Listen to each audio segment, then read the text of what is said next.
This footage hides the most disturbing secret. It was taken on June 4th, 2010, in Portland Elementary School. The boy with the glasses is 8-year-old Kyron Horman. He looks happy, surrounded by his school friends. But on this very day, Kyron's life will take a shocking turn for the worse. 3 hours earlier, Kyron's stepmother Terri drops him off at school. There, she takes the last ever picture of Kyron alongside his science project. She then leaves, and Kyron goes to class.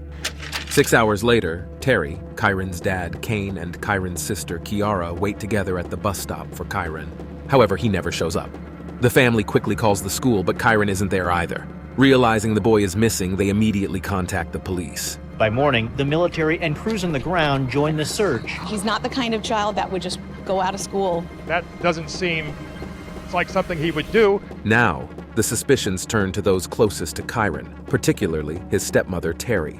Soon, more allegations surround Terri, including rumors about a murder plot on her husband. So, is Terri the caring stepmother she portrays herself to be? Or is she hiding the darkest secrets beneath the mask of innocence? It all started on June 4th, 2010. The school year was reaching its end, and 7-year-old Kyron Horman was excited to present his project at the school's science fair. So, that morning, his stepmom Terri was going to drive him to school in the White family's truck. They reached Kyron's school at 8 a.m. Quickly leaving Kyron's backpack and coat in his class, they headed to the school gym. There, Kyron, along with hundreds of other students, showcased his project. In the next moment, Terri snapped an infamous last picture of Kyron. Numerous people spotted Terri and Kyron during this crucial period. Students and staff vividly remember glimpsing them around 8:15 in the morning. Terri had her daughter Kiara by her side the whole day, so she wasn't alone at any point. This would be a crucial detail later on. After Terri dropped off Kyron at the fair, she hung around on campus until approximately 8:45, when she came back for him. Now back together, Kyron and Terri took different staircases leading to the second floor, where Kyron's classroom awaited. Kyron favored the main staircase used by most students, while Terri chose the less traveled path. Upon reaching the top, Kyron, already making his way down the hall to his class, left Terri with a dilemma. Rather than dragging the baby and the diaper bag down the hall only to turn back, she made a fateful decision. Calling out to Kyron, she told him she was about to leave, a moment she now considers a lifetime regret. Kyron turned around and they exchanged waves. The last glimpse she caught was the back of his head as he walked off toward his classroom. Little did she know, this would be the final time she saw him. Over the next 90 minutes, Terri decided to pick up Kiara's medicine. She made her way to a Fred Meyer in Hillsborough, convinced it was the spot to pick up Kiara's ear infection prescription. Despite the mix-up with the wrong Fred Meyer, she managed to snag a receipt at 9:12 a.m. She then went to Fred Meyer in Beaverton, which is the place where the prescription for Kiara actually was.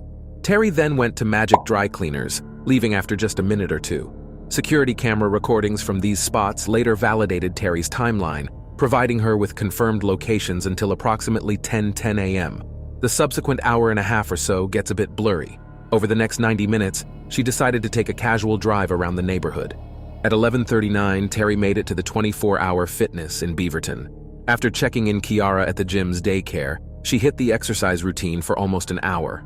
Around noon, she picked up Kiara, and for the next 15 to 20 minutes, she talked to her friends. At around 1:20 p.m., she sent an email to Kyron's teacher planning to grab his science project. Around the same time, Kyron Horman, Kyron's dad, finished up with his workday, eager to enjoy the afternoon with his family while managing tasks in his home office. At approximately 3:30, he took a brief break, strolling down to Kyron's bus stop accompanied by Terri and Kiara. The trio waited for Kyron's school bus to arrive. Minutes passed, and anticipation filled as they waited for Kyron to pick him up and kick off the weekend, but he never showed up.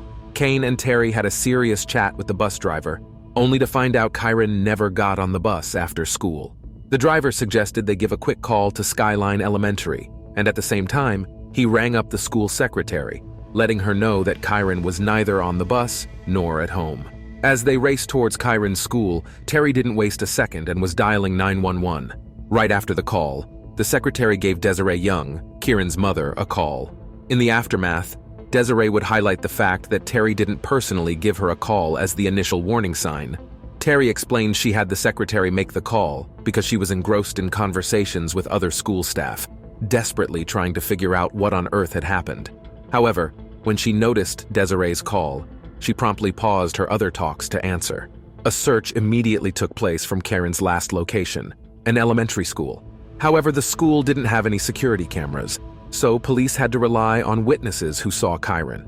Because of the science fair going on at the time, the school was open to the public, so there were many people who could have abducted Kyron. The officials from the Multnomah County Sheriff's Department were able to verify that Kyron was last spotted around 8:45 that morning. It was when his stepmom, Terri, caught a glimpse of him strolling down a corridor, heading to his first class. Moments before, teachers and school staff had seen him, but this was the final confirmed sighting, forming the starting point for the police search. A student later mentioned seeing Kyron around 9 o'clock, but the police would later reconsider this statement, suspecting the student, one of Kyron's friends, might not be entirely certain about the timing. At precisely 5:30 p.m., a swift broadcast message was sent out to all parents of Portland public school students. The urgent alert revealed that a student named Kyron Horman had not made it home after school. A massive search unfolded, mobilizing 65 detectives, 60 skilled searchers, and countless volunteers. Their focus was the school and a 2-mile radius around it. Fast forward to 10:40 p.m., and officers delivered the news that every nook and cranny of Skyline School, from crawl spaces to classrooms, had been carefully searched. Even the Horman home didn't escape scrutiny, yet Kyron was nowhere to be found. The quest persisted into the weekend, with professional search and rescue groups joining the efforts. In a news conference, it was revealed that the FBI and National Guard had jumped into the search fray. Every student and staff member at Skyline Elementary faced questioning from detectives. Terri, Kyron's stepmom, took charge, ordering 1,000 missing persons posters that blanketed the entire area in hopes of bringing him home. The tension was palpable as the community rallied in the race against time. There were brief speculations that Kyron could have run away. You see, he had this reputation for being a bit distant and stubborn. Sometimes he'd just leave class without asking, like going to the bathroom without permission. Terri, his stepmom, claimed she scheduled a doctor's appointment because of his absent-mindedness. But this doesn't really match Kieran's usual behavior. He was more on the shy side and generally well-behaved. If he did run away, he didn't drop a single hint to friends or family. Now, the cops weren't ready to say Kyron was kidnapped, but it was pretty obvious something strange was going on. They called him a missing, endangered child in the news. The FBI brought in their behavioral analysis unit to figure out who might be behind the 7-year-old's disappearance. The massive search for Kyron Horman lasted for a relentless 10 days, engaging over 1,300 searchers, a mix of police and volunteers. They came in from all corners of the West Coast, not just Oregon, but neighboring Washington and California too. This massive effort marked the most extensive search in the state's history. However, the story took a turn on June 13th when the Multnomah County Sheriff's Office declared the end of the search. Now, a new chapter was about to unfold. A shift from a search to a full-blown criminal investigation. A $25,000 reward, initially doubled to $50,000 by month's end for any lead on the child's location, failed to make significant headway. Despite widespread public backing, Kyron Horman's disappearance remained a mystery. Investigators were onto someone who seemed to be withholding crucial information. The spotlight was now on Kyron's stepmother, Terri, the last known person to have seen him alive. It was a turning point in the case, and the focus shifted to unraveling the secrets Terri might be hiding. From around June 4th to June 25th, Terri said yes to 3 lie detector tests, but she bailed on one of them. Initially, Kyron's family claimed they would ace the polygraph test, while Terri didn't.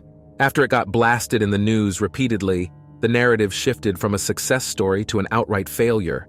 Right from the start, the police thought Terry's actions on the day Kyron went missing had some strange moments they couldn't figure out. Investigators harbored serious doubts about a crucial segment of Terry's account, the period when she asserted to be driving Kiara to alleviate her ear infection, spanning from 10:10 to 11:40 a.m. Terri insisted she navigated rural roads around Portland for over an hour, but pinpointing her location during this 90-minute interval proved impossible. Police went as far as disseminating flyers with Terry's vehicle details, urging potential witnesses who might have spotted her that morning to step forward. The 90-minute gap became a major issue later on because the police couldn't confirm where Terri was during that time. When the news leaked that the police were looking into Terri, reporters started digging into her life. They uncovered some wild stuff like a DUI incident back in the mid-2000s that totally derailed her teaching career. It was a big deal, serious enough for Child Protective Services to open a case file. Her son James was right there in the car when it all went down. Newshounds also stumbled upon a revelation about James, Terri's now teen son, who had recently made a swift exit from the Horman household. James found himself comfortably settled with his grandparents, enjoying a stable environment. The timing, however, raised suspicion. James left just months before Kyron disappeared, fueling wild theories about Terri's mental state. With all these puzzle pieces, James moving out, Terri's past, and Kyron's disappearance, the media couldn't resist. Terri was pictured as the main person hiding a secret. On Saturday, June 26th, Kaine left the Horman home, taking baby Kiara with him. On that day, Terri made 2 phone calls. The first, a threats call at 5:17 p.m., and the second, a child custody call at 11:39 p.m. As the calendar flipped to July, the media erupted with shocking news. Kaine's motives for leaving were finally revealed. A landscaper named Rodolfo Sanchez, hired by Terri for yard work, told a chilling story to the police. Around 6 months before Kyron vanished, Terri allegedly approached Sanchez, offering him money to eliminate her husband. In this secret meetup, she allegedly told him she wanted her husband, Kyron Horman, eliminated. Allegedly, Kaine was involved in an affair, which subjected her to mental and physical abuse, and Terri feared losing custody of their daughter. This shady conversation unfolded 7 months before Kyron mysteriously vanished. Adding fuel to the fire, he claimed they were romantically involved. The reward for this task would be the $10,000 that Kaine supposedly always carried. Kaine got the whole scoop from the Multnomah County Sheriff's Office during an undercover operation at his place. Rudy Sanchez and an undercover cop posed as a hitman and showed up at the Horman household. What they wanted was to strike an agreement with Terri to take out Kaine. They planned to wire up and catch all the action, and Rudy kept bringing up this alleged chat he and Terri had months ago. However, this secret operation didn't go quite well. Maybe Terri got scared and thought it was a trap, or it was all a fabrication from Rudy Sanchez. Despite the undercover mission's failure to capture Terri on tape soliciting harm to her husband, authorities still made sure Kaine was aware of the alleged threat. Kaine, understandably upset, received this unsettling news, even though the accusations against Terri remained unproven. When he returned home that evening, tensions escalated, leading to a heated argument with his wife. Kaine left with their 1-year-old daughter, Kiara. Later that day, around 11:39 p.m., Terri made a second call to 911, terming it a custody matter, as the police report would later cryptically note. A mere 48 hours later, Kaine decided to file for divorce and secure restraining orders against both him and Kiara. The court swiftly granted the restraining orders, yet the divorce process itself stretched across years before reaching its resolution. Meanwhile, in the middle of the investigation, it was revealed later that Terri had begun a romantic affair with Michael Cook, a 37-year-old former classmate of Kaine's who had joined the search for Kyron. Shockingly, a few days after Kaine departed with Kiara, Terri initiated a barrage of sexually explicit text messages with Michael, signaling her apparent eagerness to dive into a new romantic affair with Cook, someone she had only met a few weeks ago. When the messages got leaked to the public, Terri's public image became even worse than before. Fast forward to July 2010, and Terri's friend, Dee Spiker, got tangled up in a web scandal. Dee, just one of many witnesses close to Terri, was called by a grand jury in Multnomah County. Now Dee wasn't just a casual friend. She and Terri were gym buddies, and their bond deepened in the weeks after Kyron's mysterious disappearance. She was one of the select few who stayed in touch with Terri after June. In fact, she bunked with Terri for about 11 intense days, right after Kaine dropped the bombshell of filing for divorce. Dee had been a crucial support for Terri during this time, making her a key witness for the investigation. However, to some, it hinted that Dee might have known information about Kyron's disappearance, as the police were still looking into Terri's possible role. As reported by the Oregonian, Dee was busy doing some gardening for a homeowner in Portland on the very day Kyron went missing. However, things took an unexpected turn when, as per the homeowner, Dee suddenly left around 11:30 a.m. What's intriguing is that she remained completely off the grid for the next 90 minutes, not answering any calls. It wasn't until 1 o'clock in the afternoon that she made a return. This hinted Dee wasn't telling the whole truth to the detectives. The fact that she was friends with Terri made her a key focus for investigators. Dee Dee Spiker, described by them as extremely cooperative, let the police search her stuff and car and answered a bunch of questions. Because from then on, Dee Dee and Terri were under constant police spotlight. Dee Dee even bought some burner phones for two of them, which would only confirm that they were hiding some secret. In November 2010, police received another piece of information about the case. Before Kyron's disappearance, his stepmom, Terri Horman, had been firing off emails to friends, blaming Kyron for her crumbling marriage. In these messages, she didn't spare her husband, Kaine, attributing her teenage son James's move to his grandparents to Kaine, and suggesting that James thrived after leaving. Even with all the details coming out about Terri, nothing really pointed directly to her guilt. The leaked information didn't paint her in the best light, but it felt like someone was trying to manipulate public views. Surprisingly, it didn't convince the grand jury either. They had all the evidence laid out, and they didn't see enough to get her a criminal charge. In June 2012, about 2 years after Kyron's mysterious disappearance, his biological mom, Desiree Young, decided to take matters to court, initiating a civil suit on his stepmom, Terri Moulton Horman. She held Terri accountable for Kyron's disappearance. Seeking around $10 million in damages, the legal battle was not just about the money.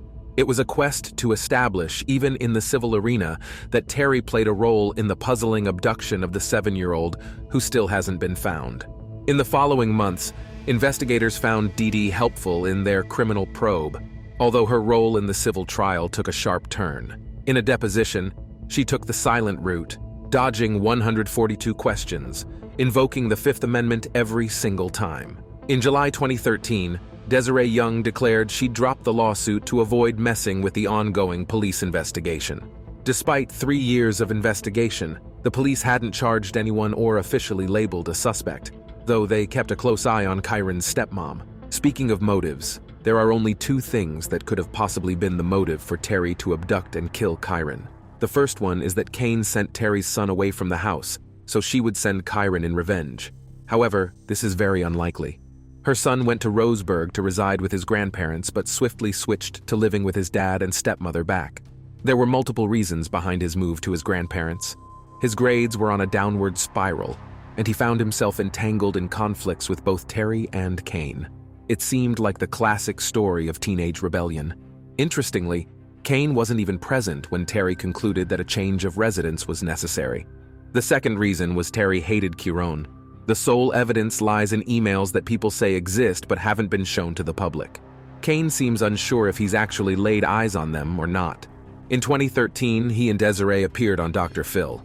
When they talked about the emails where Terri expressed the desire to harm Kyron, Kaine had this to say: "I haven't seen any emails, so hearing that's a little bit of a shock to me." Even if it's hard to believe Terri hated Kyron, there are still many unanswered questions about what Terri knew on the day Kyron disappeared. From the beginning, this case was a public spectacle, making it tough to distinguish facts from half-truths. However, it appears the police suspected Terry's involvement from the get-go. Today, 13 years later, the case is still open and still has many unanswered questions. Have the detectives spent too much time focusing on Terri Horman? And if she is truly innocent as she claims, what really happened to Kyron Horman on June 4th, 2010? Subscribe for more videos like this, turn on notifications, and leave a like to help the channel. Thank you for watching.